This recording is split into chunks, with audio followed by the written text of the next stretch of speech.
답은 여러분 자신에게 하시면 됩니다. 첫째, 여러분에게 성경은 어떤 책입니까? 둘째, 여러분은 성경과 어떤 관계를 갖고 계십니까? 이 질문은 천국과 지옥을 나눌 정도로 중대한 것입니다. 왜냐하면 성경은 삼위일체 하나님이 누구시며 어떻게 만날 수 있는지를 알려주는 유일한 책이기 때문입니다. 그래서 성경을 내가 어떻게 이해하고 어떻게 대하고 사는가? 라는 질문은 궁극적인 것입니다. 위의 질문에 대한 저의 대답은 다음과 같습니다. 성경은 삼위일체 하나님을 만난 사람들이 자신들이 만난 하나님이 누구신지에 대해 기록할 때 성령의 감동을 받고 하나님의 의도를 담아 기록한 문서로 문자적으로나 역사적으로 절대 오류가 없는 하나님의 말씀이다. 저는 이렇게 믿기 때문에 말씀이 이해가 되지 않아도 말씀대로 살면 손해를 보거나 억울해도 말씀대로 살아보려고 부단히 노력해 왔다고 말씀드릴 수 있습니다. 여러분은 분명히 오늘 아셔야 합니다. 성경의 저자들을 만나주신 하나님은 오늘날도 세계 곳곳에서 사람들을 만나주고 계십니다. 이곳에서도 만나주실 수 있습니다. 그렇다면 여러분은 지금까지 하나님을 만나셨습니까? 살아계신 하나님을 여러분도 만날 수 있습니다. 하나님을 만나는 곳으로 구원은 시작되고 만난 하나님을 떠나지 않고 끝까지 신뢰함으로 구원을 받습니다. 그렇기 때문에 여러분은 하나님을 꼭 만나셔야 합니다. 이 세상에 있는 그 무엇보다도 하나님 만나는 것을 귀하게 여기고 온 마음으로 구하면 하나님을 만날 수 있다고 성경은 약속하고 있습니다. 너희가 온 마음으로 나를 구하면 나를 찾을 것이요 나를 만나리라. 예레미야서 29장 13절에 하나님은 분명히 약속해 주셨습니다.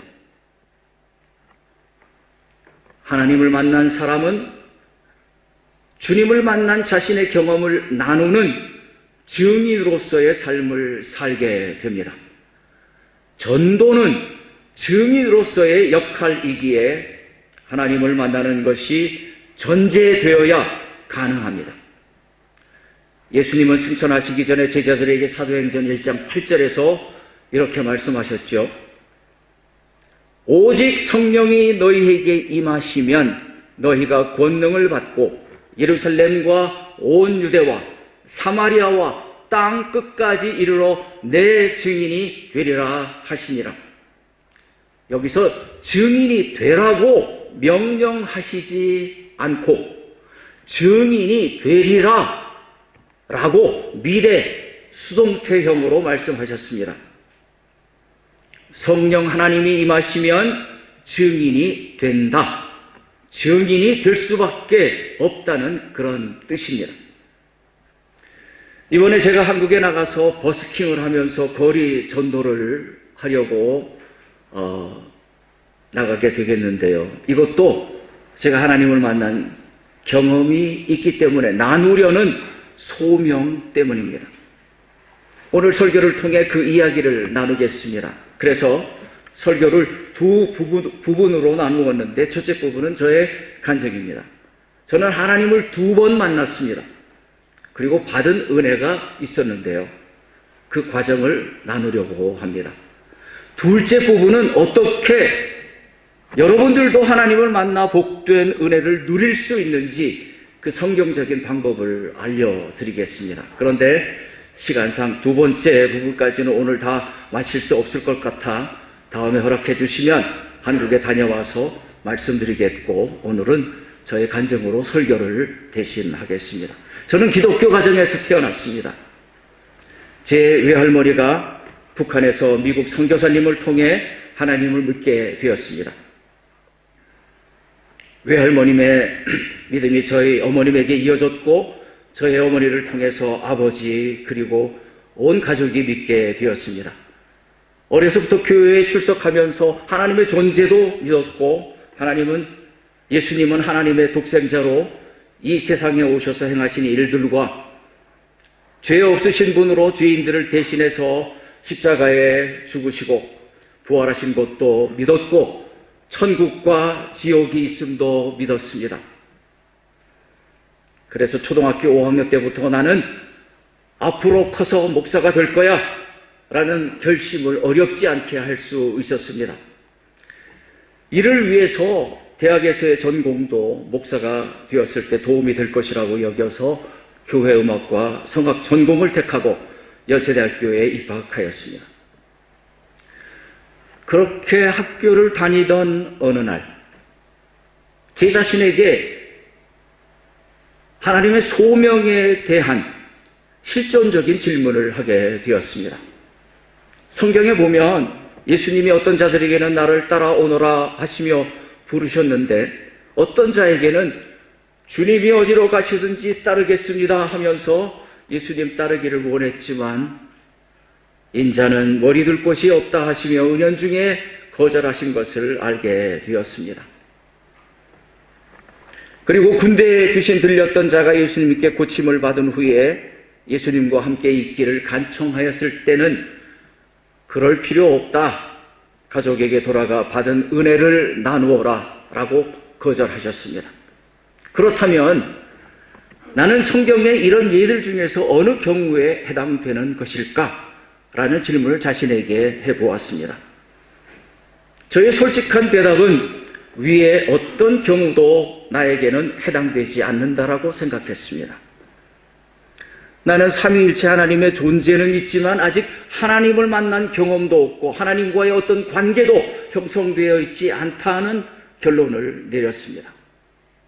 그렇다고 이 문제를 해결하기 위해서 어떤 시도도 할 수 없었고, 다니던 교회에서 성가대원으로 봉사도 하고 중고등부 교사도 하면서 교회 생활은 이어갔습니다. 제가 대학에 1967년도에 입학했을 당시는 월남전이 한창이었습니다. 한국군도 참전한 상태였는데 ROTC를 지원해서 훈련을 받던 중에 이런 정보를 듣게 되었습니다. 월남전으로 인해 해병대 장교가 부족해서 ROTC 학사 장교도 해병대에 지원할 수 있고 월남전에도 참전할 수 있다는 소식이었습니다. 순간 저는 제 운명을 테스트해보고 싶어졌고 망설임 없이 해병대를 지원했습니다. 그런데 제가 장교로 임관하자 청룡부대가 철수하는 바람에 월남전에 참전은 못했지만 해병대 생활은 저에게 세상을 경험하기 시작하는 문이 되었습니다. 제대 후에도 하나님과 아무런 관계가 없었기에 신학교에 갈 자신은 없었습니다. 그 대신에 예일여고 음악선생으로 취직이 되어 사회생활을 시작했습니다. 세상 경험은 저에게 짜릿한 재미가 있는 듯 하였지만 뒷맛은 씁쓸했습니다. 이렇게 사는 것이 올바른 인생살이는 아닐 텐데라는 생각이 들면서도 어쩔 수 없이 끌려 들어가는 마약과 같은 것이었습니다. 뭔가 저항할 수 없는 악한 세력의 지배를 당하고 있는 것 같았습니다. 그 당시 저는 모든 사람들이 가는 넓은 길을 걷고 있었지만 그 길이 영원한 죽음의 길인 것은 인식하지 못했습니다. 왜냐하면 주일날 하루만큼은 성가대 지휘자로 교회 생활을 열심히 하고 있었기 때문에 자신을 믿는 사람으로 여기며 아무런 죄의식도 문제의식도 느끼지 못하고 살고 있었습니다. 영적으로 돌이켜서 지금 본다면 나의 삶은 썩고 있는데도 그 비참한 모습을 볼 수 없는 눈먼 자와 같았고 아무런 고통을 느끼지 못하는 나병 환자와도 같았고 애굽에서 바로에게 종노릇하며 고통 가운데 살았던 이스라엘 백성과 같은 모습이었습니다. 그러면서도 혹 내가 죽으면 천국에는 들여보내 주시겠지, 설마 지옥에 보내시겠어? 사랑의 하나님이. 이런 착각 속에 살았습니다. 나중에 신학을 공부하면서 알게 된 것은 모든 사람은 태어날 때부터 죄성을 지니고 태어나 죄를 지으며 살다가 결국은 지옥에 간다는 것을 알게 되었고, 오직 물과 성령으로 거듭난 자만이 천국에 간다는 것이었는데 그 당시는 모르고 있었습니다. 이때 저의 거듭나지 않은 실상을 볼 수 있게 도와주신 분이 있었습니다. 바로 저의 어머님이셨습니다. 어느 날 밤 늦게까지 해병대 친구들과 명동 술집을 전전하다가 집에 들어온 어느 날이었습니다. 어머님은 안 주무시고 작심하고 저를 기다리고 계셨던 것 같았습니다. 너 이리 오너라. 나하고 얘기 좀 하자. 하시며 다짜고짜로 넌 믿음이 없어. 믿는 자가 아니야. 지금까지 너를 자세히 지켜봤는데 내가 이렇게 계속 산다면 분명히 너는 지옥에 간다. 이렇게 말씀하시며 흐느껴 오셨습니다. 에이 어머니 갑자기 왜 이러셔요? 그래도 집에는 꼬박 들어오잖아요. 앞으로는 조심할게요. 주무셔요. 충청도거든요. 하고는 제 방에 들어와 누웠지만 잠을 잘 수가 없었습니다. 내가 지옥에 간다고? 아니 나는 하나님의 존재도 믿고 가끔 친구들과 이야기할 때 하나님에 대해서 하나님은 계시다고 이야기도 했지. 존재도 믿고 예수님이 내 죄를 대신해 십자가에 돌아가시고 부활하신 것도 믿고 그렇다고 나라법을 어긴 것도 없고 아니고 크게 죄를 지은 일도 없는데 결혼 상대를 찾느라 여자를 사귀는 것은 당연한 일일 텐데 내가 왜 믿음이 없고 지옥에 간다는 거야? 술이야 예수님도 마셨고 드셨는데 그렇다고 지옥에 가겠어? 이런 생각을 하고 있는데 갑자기 전에 무심코 들었던 목사님의 설교 말씀 중에 한 대목이 떠올랐습니다. 물과 성령으로 거듭나지 아니하면 천국에 갈 수 없습니다. 거듭난다는 것은 위로부터, 즉 하나님께로부터 태어나는 것입니다. 그런 말씀을 들었습니다. 그 당시는 무엇을 뜻하는지도 모르고 무심코 지나쳤던 말씀이었는데 그 순간에는 살아있는 하나님의 말씀으로 제게 다가왔습니다. 영적으로 귀가 먹어 있어서 듣지 못했던 말씀이 그날 밤에는 큰 소리로 들려와 그 말씀 앞에 저의 영혼은 대면하여 설 수밖에 없었습니다. 그러면 나는 물과 성령으로 거듭났는가? 이 질문이 제게 절실하게 다가왔습니다. 답은 쉽고 빨랐습니다. 아니야, 난 거듭나지 않았어. 거듭나야 한다는 이 말씀은 예수님이 훌륭한 니고데모에게 하셨는데 나는 니고데모보다도 종교적으로나 도덕적으로나 훨씬 부족하고 삼위일체 하나님과 아무런 관계도 맺지 못했는데 당연하지. 나는 분명히 중생하지 못한 거야 라고 인정할 수밖에 없었습니다. 그러면 중생하지 못했다면 어머님의 말씀이 너 이대로 살면 지옥 간다, 그 말씀이 맞는다고 여기니 이제 걱정이 생겼습니다. 그럼 난 어떡하지? 이 질문에 답을 얻지 않고는 다른 어떠한 것도 할 수가 없었습니다. 학교는 책임이 있으니 아침에 가서 학생들을 가르쳤지만 퇴근하고 나면 다른 어떤 일에도 관심을 둘 수가 없었습니다. 오직 한 가지의 외침만이 내 심령에서 저의 전 존재를 사로잡고 하늘을 향해 부르짖고 있었습니다. 하나님, 저를 살려주세요. 저를 구원해 주세요. 제발요. 이스라엘 백성이 바로의 종으로 애굽에서 고통 가운데 살면서 부르짖었던 것과 같은 외침이었습니다. 한 열흘 동안을 그렇게 지내던 어느 수요일 저녁이었습니다. 학교를 마쳤는데 교회에 가고 싶었습니다. 수요 예배는 전혀 참석하지 않았는데 그날은 교회로 발걸음이 옮겨졌습니다. 바로 그날 목사님의 설교를 통해 저는 예수님의 부르심을 들었고 부르심에 응답함으로 하나님이 저를 의롭다 여기시며 받아주시고 함께 해주시는 하나님의 은혜를 체험합니다. 그리고 예수님을 나의 구원자와 주님으로 모시는 관계를 맺게 되었습니다. 하나님은 저를 받아주신 증표로 성령 하나님이 함께 하시는 은혜를 베풀어 주셨습니다. 그날 저녁 목사님의 설교 가운데 하나님의 음성으로 제게 다가온 몇 가지의 말씀의 내용이 이렇게 기억납니다. 여러분은 여러분의 인생에 어떤 목표를 가지고 사십니까? 저는 소리 없이 대답을 했습니다. 저는 목표도 없는데요. 설교는 이어졌습니다. 예수님이 이 땅 위에 사셨던 삶은 우리들도 그분이 사신 삶을 따라서 살라고 본을 보이신 삶입니다. 예수님을 끝까지 따라 사는 자들만이 천국에 갑니다. 그러므로 예수님은 천국에 가는 길입니다. 예수님을 따라 사는 삶을 여러분의 인생의 목적으로 삼고 그렇게 살아야 천국에 갈 수 있습니다. 비록 그 길이 예수님처럼 십자가에서 죽는다 해도 그렇게 사셔야 천국에 갑니다. 저는 주저함이 없었습니다. 저의 전 존재를 걸고 응답했습니다. 네, 주님을 따라 살겠습니다. 십자가를 지고 죽는다 해도 주님이 가신 그 길을 끝까지 따라 사는 것을 저의 인생의 목표로 삼겠습니다. 그렇게 결심을 하자 그 즉시 제 마음을 짓누르고 있었던 두려움과 내 영혼을 누르고 있었던 무거운 짐은 벗어지고 아주 가볍고 평안한 마음이 가득가득 밀려왔습니다. 하나님이 저를 용납해 주신 것을 느낄 수 있었습니다. 지옥에 갈 것이라는 두려움은 사라졌습니다.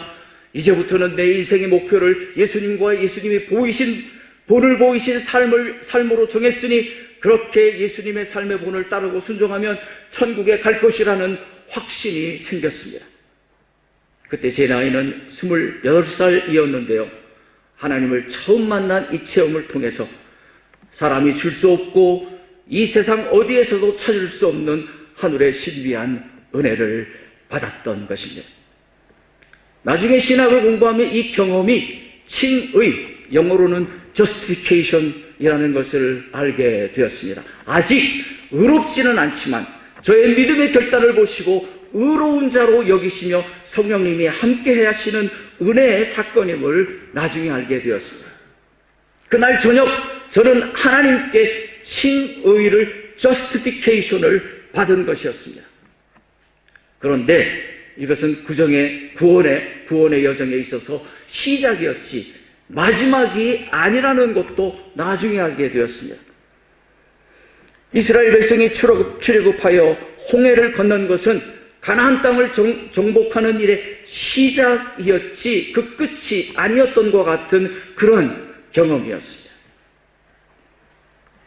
칭의의 은혜를 받은 후 제 삶은 달라졌습니다. 4가지가 달라졌습니다. 첫째는 성경 말씀이 읽혀지고 깨달아졌습니다. 둘째는 삼위일체 하나님에 대하여 더 알고 싶어졌고 신앙서적들을 흥미를 가지고 읽기 시작했습니다. 셋째는 제가 만난 하나님과 변화된 저의 삶을 두려워하지 않고 부끄러워하지 않고 나누게 된 것입니다. 넷째는 삶에서 어떤 길이 의로운 길인지, 어떤 길이 하나님이 기뻐하시는 길인지, 어떤 길이 예수님이 가신 길인지 묻게 되었고 확신이 생기면 타협하지 않고 따르게 되었습니다.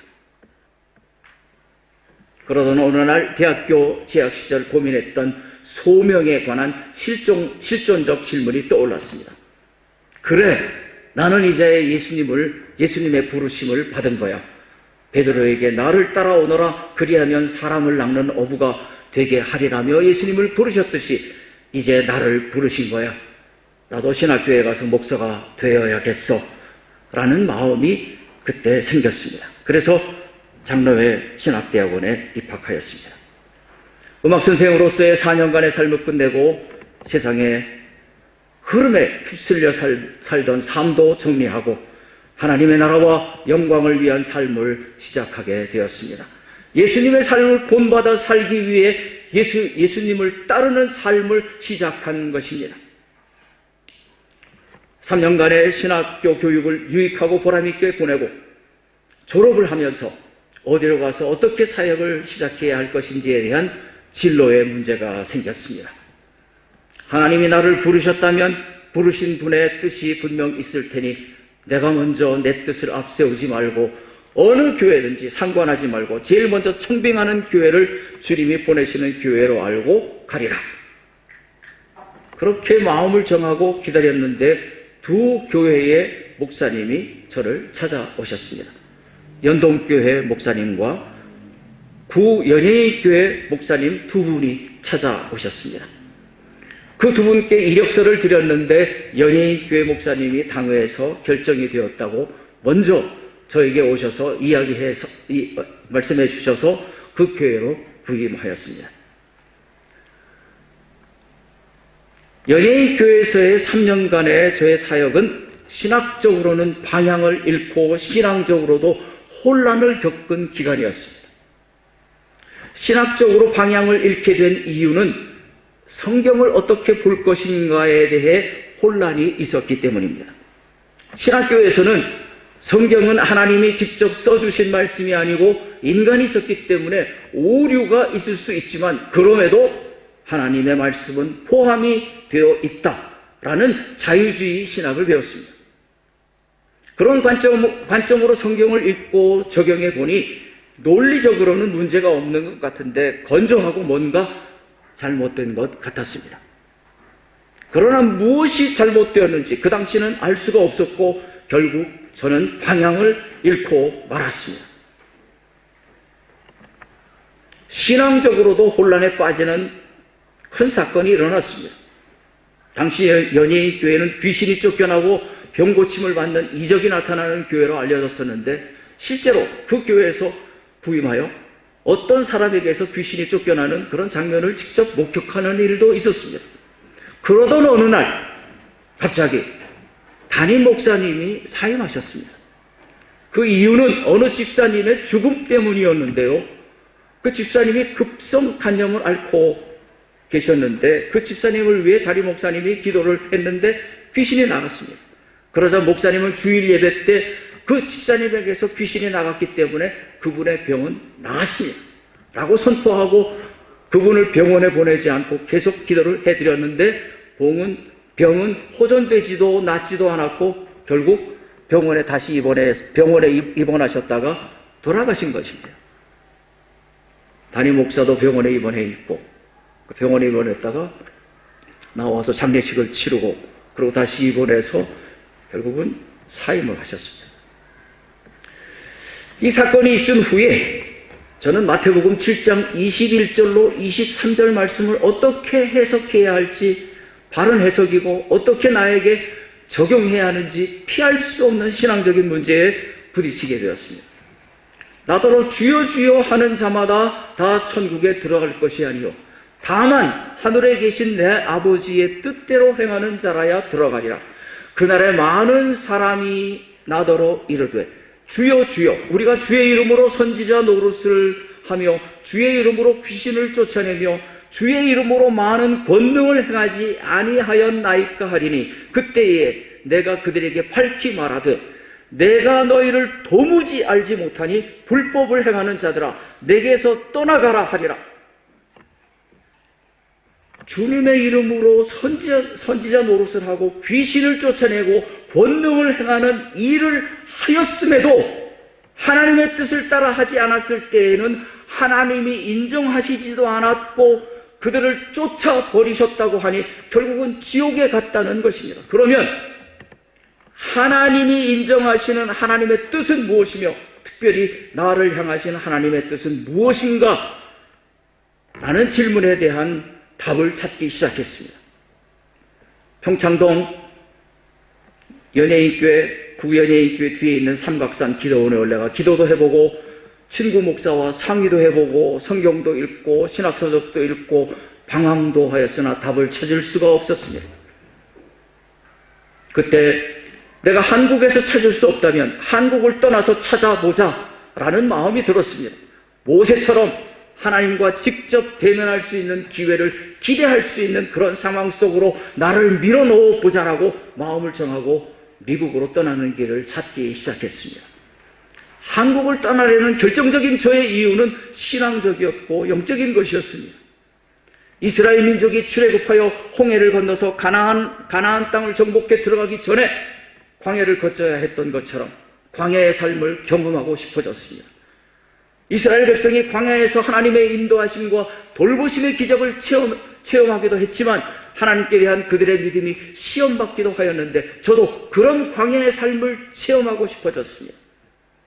이스라엘 백성이 광야에서 하나님을 만나 하나님의 말씀을 받고 시내산 계약을 통하여 하나님의 백성이 되었고 광야에서 훈련을 받고 준비가 되었을 때 가나안을 정복할 수 있었던 것처럼 저도 광야의 삶을 경험하고 싶어졌습니다. 하나님의 은혜로 드디어 미국에 가는 길이 열렸습니다.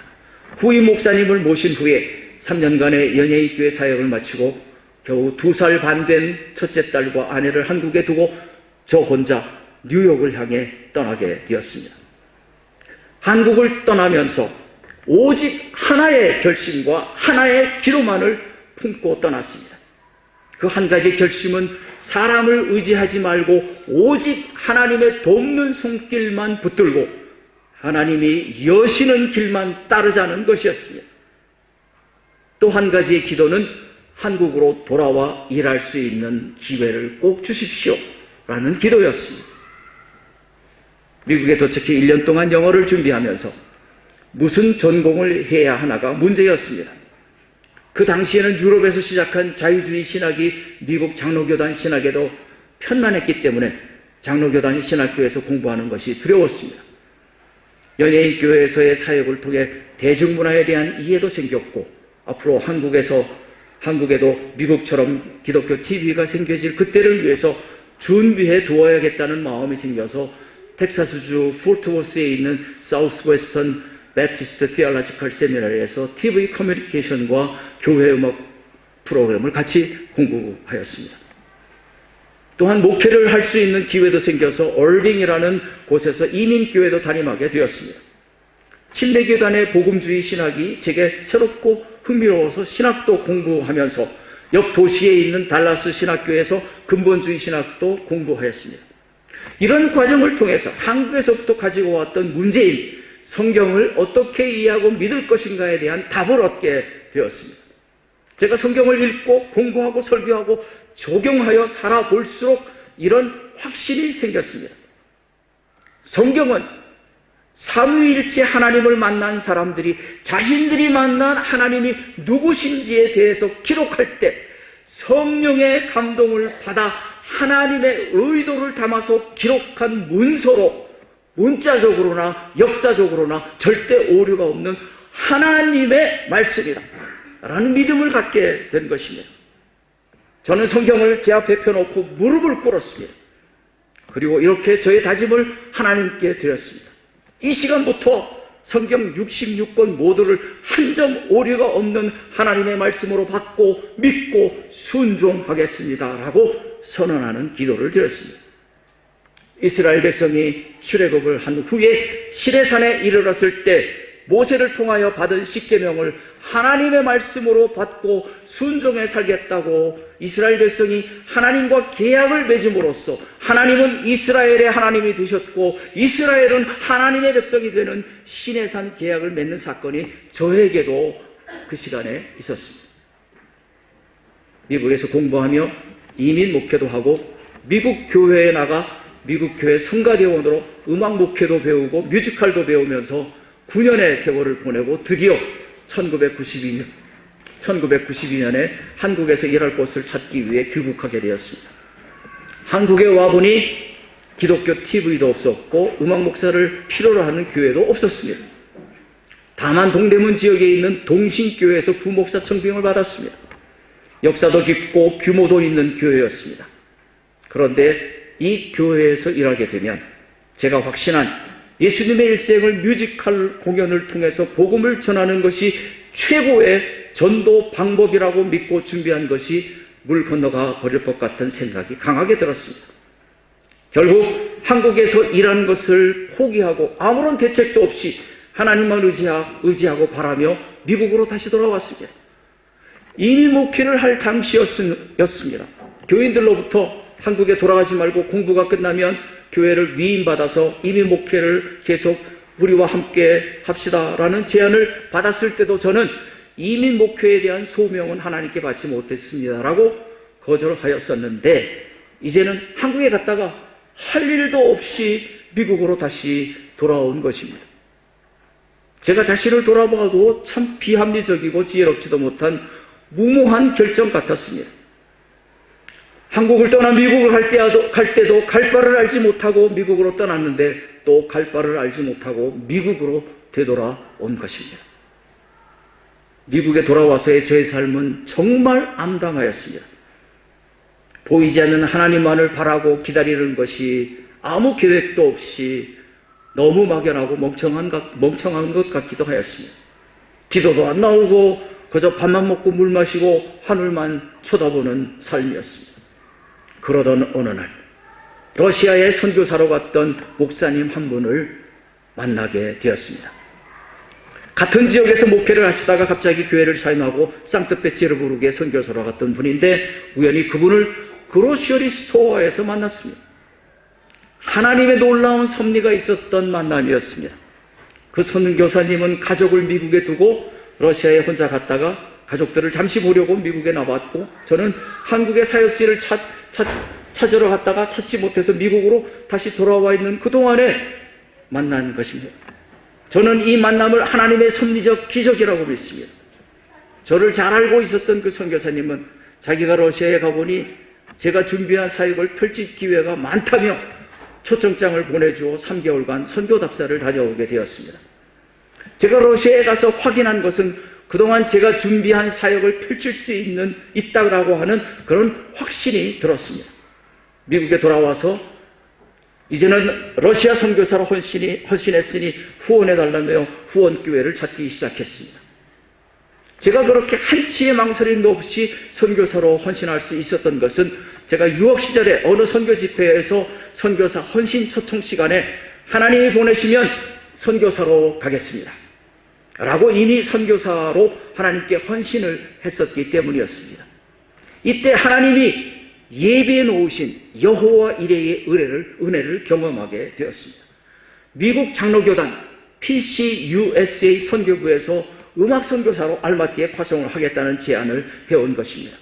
PCUSA 교단은 한국의 알렌과 언더우드를 파송했던 한국의 통합 측 장로교단과 교류가 있어서 파송 절차가 쉽게 마무리되었습니다.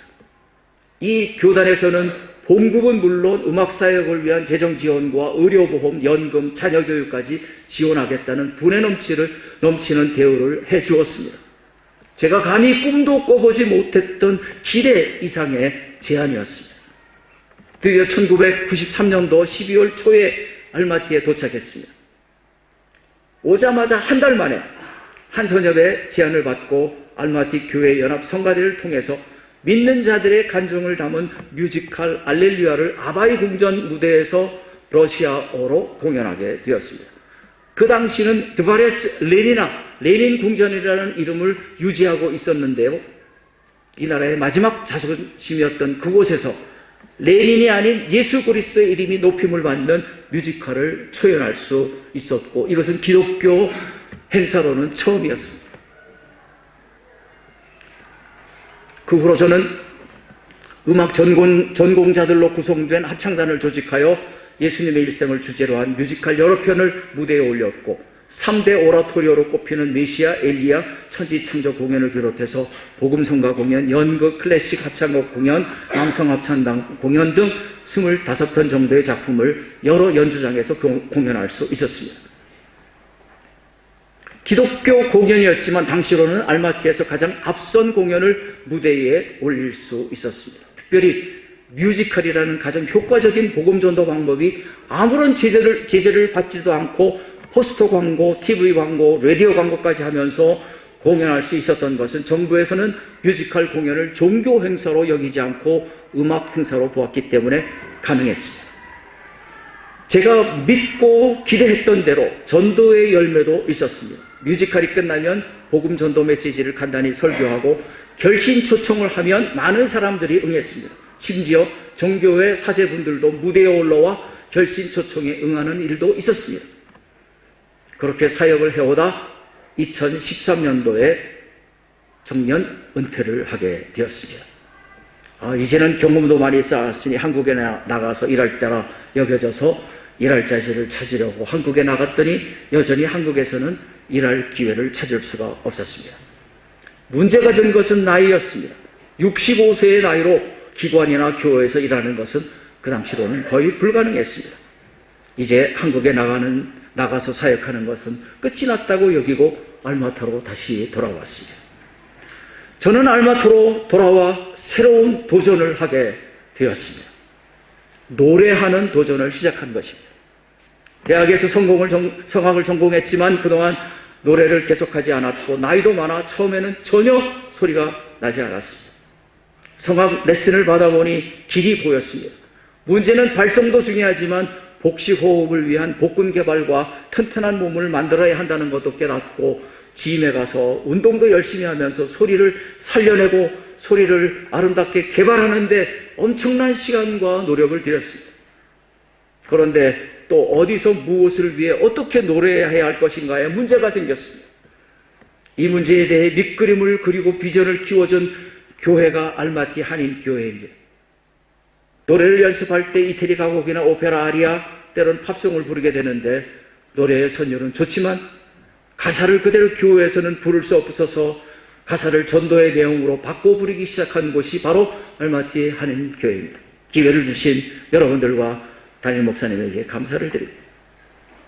그렇게 노래를 준비하는 동안 저는 카자흐스탄 한인 선교사 협의회를 돕는 일도 함께 하였습니다. 간선의 일을 도우며 깨달은 영적 진리가 하나 있었습니다. 바로 십자가의 의미였습니다. 예수님께서 나를 따라오려거든 자기를 부인하고 자기 십자가를 지고 나를 따를 것이니라 라고 마태복음 16장 24절에서 말씀하셨는데 자기를 부인하는 것은 알겠는데 십자가가 의미하는 바가 무엇일까? 처음에는 죽음이라고 생각하고 그리 죽어보려고 부단히 노력해 보았습니다. 죽어야 부활의 능력을 경험한다는데 죽어야지. 죽자, 죽어. 왜 안 죽냐? 죽어라. 그럴 때마다 죽은 것 같기도 하고 기절한 것 같기도 하다가 다시 깨어난 것 아닌가 하면서 아무런 변화도 부활의 능력도 경험되지 않았습니다. 그러면서 왜 나는 로마서 7장의 상태에 머물러서 로마서 8장의 상태로 넘어가지 않는가? 어떻게 해야 그렇게 될 수 있을까? 고민이었습니다. 제가 벗어나기를 간절히 원했던 로마서 7장의 말씀을 소개해 드리겠습니다. 18절부터 28절까지인데요. 보겠습니다. 그냥 들어주세요. 내 속 곧 내 육신에 선한 것이 거하지 아니하는 줄을 아노니 원함은 내게 있으나 선을 행하는 것은 없더라. 내가 원하는 바 선은 행하지 아니하고 도리어 원하지 아니하는 바 악을 행하는 도다. 내가 만일 원하지 아니하는 그것을 하면 이를 행하는 자가 내가 아니요 내 속에 거하는 죄니라. 그러므로 내가 한 법을 깨달았노니 곧 선을 행하기 원하는 나에게 악이 함께 있는 것이로다. 내 속 사람으로는 하나님의 법을 즐거워하되 내 지체 속에서 한 다른 법이 내 마음의 법과 싸워 내 지체 속에 있는 죄의 법으로 나를 사로잡는 것을 보는도다. 오호라, 나는 곤고한 사람이로다. 이 사망의 몸에서 누가 나를 건져내랴. 저는 정말 괴로웠습니다. 예수님을 만나 따라 살기로 마음을 결정하고 주님을 따라 자기를 부인하고 십자가를 지고 죽으려고 해도 죽지도 않고, 전에는 죄가 되는 줄을 몰랐지만 지금은 죄된 것을 알면서도 어쩔 수 없이, 그러고 싶지 않은데도 어쩔 수 없이 육체 속의 죄의 법으로 사로잡혀가는 처지가 되고만이 하나님께 죄송도 하고 벗어나고자 애를 써도 벗어날 방법이 없었습니다. 그런 중 2021년도에 십자가가 그냥 죽는 것만이 아니라 남의 잘못을 내가 대신 책임지고 죽는 것이라는 의미를 새롭게 깨닫게 됩니다. 다시 말씀드리겠습니다. 십자가는 그냥 죽는 게 아니라는 거예요. 남의 잘못은 내가 대신 짊어지고 죽는 것, 그게 십자가라는 거예요. 그 의미를 새롭게 깨닫게 되었습니다. 비로소 연예인교회 사역을 하면서 가졌던 하나님이 인정하시는 하나님의 뜻이 무엇인지에 대한 답을 얻는 사건이 일어났습니다. 2021년도가 카자흐스탄 선교 30주년이 되는 해였는데요. 기념사업으로 선교 백서도 내고 기념 행사도 하기 위해서 준비위원들이 구성되어서 한참 진행을 하는 동안에 갑자기 중단되는 부끄러운 일이 벌어졌습니다. 그 당시 저는 미국에 있었는데요. 알머티에 돌아와 무슨 일이 있었기에 무산되었는지를 알아보면서 한 가지 알게 된 사실이 있었습니다. 그것은 카한선의 회원 모두가 다 너 때문이야, 너 때문이야. 상대에게 책임을 전가할 뿐 자기 때문이라고 말하는 사람은 한 사람도 찾을 수가 없었습니다. 그런 과정에서 서로 상처를 주고 받아 카한선 모임 자체가 지탱해 나가는 것조차 어려운 상황에 처하게 된 것입니다.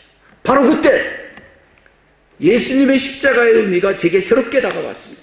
십자가는 남의 잘못을 대신 책임을 지고 자아가 죽는 것이다. 죄 없으신 예수님이 인간의 모든 죄를 대신 책임지시고 십자가에서 죽으셨듯이 나는 카한선의 모든 지난 잘못된 일들을 내 잘못으로 여기고 그 문제를 해결해보자, 이런 마음이 들었습니다. 그런 시각으로 카한선을 바라보니 문제도 보였고 답도 보였습니다. 구조와 구성원의 문제였습니다. 그래서 카한선 회원들을 1대1로 만나 구조적 문제와 해결책을 나누게 되었는데요. 저의 뜻에 함께 하겠다는 사람들이 여러 명 생겨났습니다. 저도 힘을 얻어서 다음 단계로 회축 수정 작업에 들어갔습니다. 무슨 일이든 찬성과 반대는 있을 수 있고 그럴 땐 다수의 의견을 따르는 것이 민주주의의 방식이지만 이번 일은 민주주의의 방식이 아닌 하나님의 방법을 따라서 하고 싶어졌습니다. 히브리서 12장 14절 말씀을 방식으로 삼았습니다. 모든 사람과 더불어 화평함과 거룩함을 따르라. 이것이 없이는 아무도 주님을 보지 못하리라. 소수의 사람이 반대의 입장에 있었으나 그분들의 의견도 모두 수렴하고 그들도 이해하고 더 이상 문제 제기를 하지 않을 때까지 기다리면서 일을 진행했습니다. 그렇게 처음에는 쾌조를 보이며 시작된 일이 한 해를 넘기게 되었습니다. 그런데도 반대자들은 끊임없이 명분도 없이 반대를 위한 반대를 계속해 나가니 저는 지쳐가고 포기하고 싶고 자원해서 동조하겠다고 나선 사람들에게 저는 미안하고 저의 마음은 무척 힘들어졌습니다. 바로 그때 저는 두 번째로 하나님을 만나 제 자신의 내면의 실상을 보게 되고 회개하는 반전이 있었습니다. 작년 이맘때였습니다. 미국에 있으면서 카톡으로 카한선의 일을 처리하면서 일이 순조롭게 진행되지 않아 제 마음이 한참 힘들어 할 때 제 마음 깊은 곳에서 조용한 이런 외침의 음성이 들려왔습니다. 내 마음이 왜 그리 힘든지 아느냐? 내 자아가 살아있기 때문이다. 자아가 살아있는 한 너는 영적으로 광야를 헤맬 수밖에 없고 죄의 굴레에서 벗어날 수도 없고 가나안 땅의 정복은 주어지지 않는다. 이 음성을 듣고 나니 저의 거짓되고 교만하고 외식하며 바리새적인 저의 내면의 실상이 보였습니다. 이때 다시 더 크게 내면의 음성이 들려왔습니다. 너는 나를 불신했고 우상을 섬겼지만 나는 너를 신실하게 여기까지 사랑으로 보살폈다. 내가 내 능력으로 여기까지 온 줄 아느냐? 착각하지 말아라. 그러니 너의 십자가를 포기하지 말고 인내하며 자아가 죽기까지 끝까지 순종하여라. 참으로 황망했습니다. 내가 하나님을 불신했다고, 내가 우상을 섬겼다고 당치도 않은 것 같았습니다. 그러나 돌이켜 생각해보니 주님의 깨우쳐 주신 말씀이 옳았습니다. 저는 보이지 않는 가치보다는 보이는 것에 가치를 더 두었고, 보이지 않는 하나님을 신뢰하고 사랑하기보다는 보이는 음악 사역을 더 신뢰하고 사랑했던 저의 모습이 보였습니다. 이것이 바로 우상을 섬긴 것이었음을 인정하였습니다. 모세가 시내산에 올라가 눈에 보이지 않자 이스라엘 백성들은 금을 모아가지고 눈에 보이는 금송아지 형상을 만들어 섬기며 우리를 애굽 땅에서 인도하여 낸 신이라고 섬긴 것과 같이 나도 보이지 않는 하나님보다 보이는 음악 사역을 더 섬겨왔으니 이것이 우상 숭배였구나 인정하고 회개하며 내 마음에서부터 하나님을 어떤 사람보다 그 어떤 것들보다 더 사랑하고 신뢰하기를 원하며 그리 될 수 있기를 간구하였습니다. 하나님이 미국에서 저를 준비시키셔서 한국에 사역할 수 있는 기회를 주셨는데도 스스로 포기했던 것도 보이지 않는 하나님을 신뢰하지 못하고 보이는 것, 저의 확신을 더 의지했고 그것이 불신앙이 되었던 것을 보게 하였습니다. 그 이후로 지금까지 영적으로 광야를 헤매며 하나님을 불평하고 불신하고 원망했던 저의 모습이 보였습니다. 가데스 바네아에서 이스라엘 백성들이 가나안 족속은 우리보다 강하고 네피림 자손을 보았는데 우리는 메뚜기 같다며 가나안 땅 정복을 포기하고 애굽으로 돌아가자고 외쳤던 이스라엘 백성과 저의 영적인 모습은 같았던 것을 보게 되었습니다. 그러면서도 그동안 저 나름으로 사역을 위해 헌신하고 희생하고 후배 선교사들에게 베풀고 교회 선물을 무상으로 다른 선교단체에 넘겨주고 저의 재산의 일부를 헌납한 것을 가지고 나의 의로 삼고 남을 판단하고 사람이 보이지 않는 곳에서는 결국 자신의 죄된 본성을 드러내고 거룩하지 못했던 저의 참모습을 보게 되었습니다. 그리고 성경의 진리가 새롭게 이해되었습니다. 그리스도와 함께 십자가에 나의 정과 욕심이 내 자아가 십자가에서 죽지 않는 한 부활의 삶, 그리스도 안에서의 사는 삶, 거룩한 삶, 현재적 하나님의 나라 안에서 사는 삶, 죄와 세상을 이기는 삶은 결코 주어지지 않는다는 것을 분명히 알게 되었습니다. 그때로부터 하나님의 구원하시는 은혜를 간절히 간구하였습니다. 십자가에서 그리스도와 함께 죽기를, 그리고 하나님의 부활의 은혜와 그 능력을 간절히 원하며 구하였습니다. 그리고 얼마 지나지 않아 또 다른 내면의 음성이 들려왔습니다. 내 죄가 사해졌다. 죄에 매여있는 너를 풀어 자유케 하노라. 그 순간 즉시로 제 마음에 박혀있던 굵은 쇠목과 같은 것이 뽑혀져 나가는 것 같았습니다. 그리고 순식간에 새로운 마음이 솟아나는 것 같았고, 힘들었던 마음은 가벼워지고 은은한 기쁨과 평온한 마음이 솟아 올라왔습니다. 저는 분명히 하나님의 은혜로 저의 마음의 변화를 받은 것이 확신되었습니다. 죄의 뿌리인 욕심이 뽑혀지고 성령의 열매의 성품이 솟아나는 것 같았습니다. 이런 변화가 일어난 것이 작년 이맘때였는데요. 그때로부터 지금까지 그때 변화받은 제 마음은 전혀 흐트러지지 않고 유지되어 오고 있습니다. 진정한 하나님의 은혜라고 믿어집니다. 그 순간에 저는 성령으로 거듭났다고 믿고 있습니다. 저는 그때의 은혜로 비로소 구원을 받았다고 믿고 있습니다. 로마서 12장 2절 말씀을 보면 너희는 이 세대를 본받지 말고 오직 마음을 새롭게 함으로 변화를 받아 하나님의 선하시고 기뻐하시고 온전하신 뜻이 무엇인지 분별하도록 하라. 이 말씀에서 우리가 해야 할 일과 하나님이 해주시는 일이 나뉘어져 있습니다. 우리가 해야 하는 일은 첫째, 이 세대를 본받지 말고, 둘째는 마음을 새롭게 하는 것입니다. 그러면 하나님이 해주시는 일이 있는데 바로 변화를 주시는 것입니다. 여러분, 하나님께로부터 오는 심령의 변화는 성경의 약속대로 분명히 있습니다. 우리가 해야 할 일을 먼저 하면 하나님은 우리의 심령의 변화를 지켜주십니다. 심령의 변화를 받으면 행동도 자연히 변합니다. 이것이 바리새인의 의보다 나은 의가 되는 것입니다. 제가 변호를 받자 곧 제 마음속에서 한국에 나가서 해야 할 일이 있다는 감동이 일어났습니다. 버스킹을 하며 거리 전도를 통해 죄인들을 찾아 회개시켜 주님께로 돌아오게 하는 일에 남은 여생을 바치자라는 마음이 생겼습니다. 그 즉시로 기쁨으로 순종할 수 있었습니다. 전에는 한국교회가 불러주지 않는다고 나 같은 사람 원망을 했었는데, 한국교회에서 불러준 것도 아닌데 하나님이 보내시니 한국교회를 위해 일하는 것이 믿어지니 기쁘고 영광스러웠습니다. 그렇게 마음을 정하고 나니 예수님도 거리 전도를 하셨고, 예수님도 죄인들을 부르려 오신 것도 알게 되었습니다. 누가복음 5장 32절 말씀입니다. 내가 의인을 부르러 온 것이 아니요 죄인을 불러 회개시키러 왔노라. 이제 닿는 글로 마치겠습니다. 여러분, 눈을 감아주시기 바랍니다.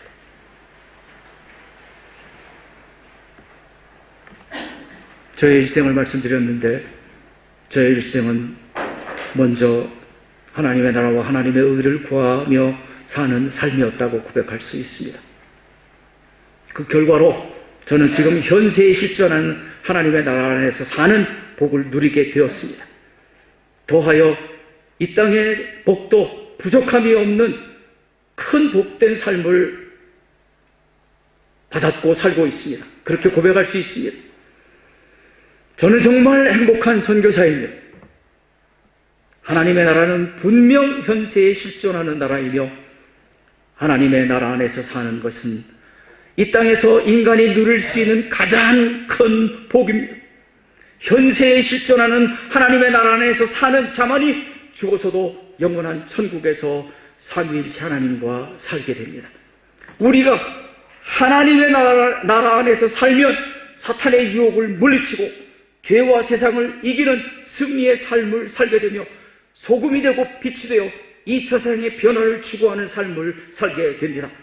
그러나 반대로 순서가 바뀌어서 만일 그리스도 안에서 바라는 것이 다만 이 세상의 삶뿐이면 모든 사람 가운데 우리가 더욱 불쌍한 자이라고 고린도전서 15장 19절에서 말씀하고 있습니다. 우리가 외롭고 삶이 어려워서 하나님을 찾을 수 있습니다. 그러나 그것이 우리가 하나님을 믿는 목적의 전부라면 우리는 가장 불쌍한 사람이 됩니다. 그러나 먼저 하나님의 나라와 의를 구하면 이 땅의 삶도 하나님이 책임져 주시며 육신의 삶도 가장 복되게 해 주십니다. 그런즉 너희는 먼저 그의 나라와 그의 의를 구하라. 그리하면 이 모든 것을 너희에게 더 하시리라. 그리고 현세에 실존하는 하나님의 나라 안에서 살려면 물과 성령으로 거듭나야 한다는 것을 성경은 명시해 주고 있습니다. 예수께서 대답하시되 진실로 내게 이르노니 사람이 물과 성령으로 나지 아니하면 하나님의 나라에 들어갈 수 없느니라. 육신으로 난 것은 육이요 영으로 난 것은 영이니 내가 내게 거듭나야 하겠다는 말을 놀랍게 여기지 말라. 이제 눈을 뜨셔도 됩니다. 이렇게 마치겠습니다.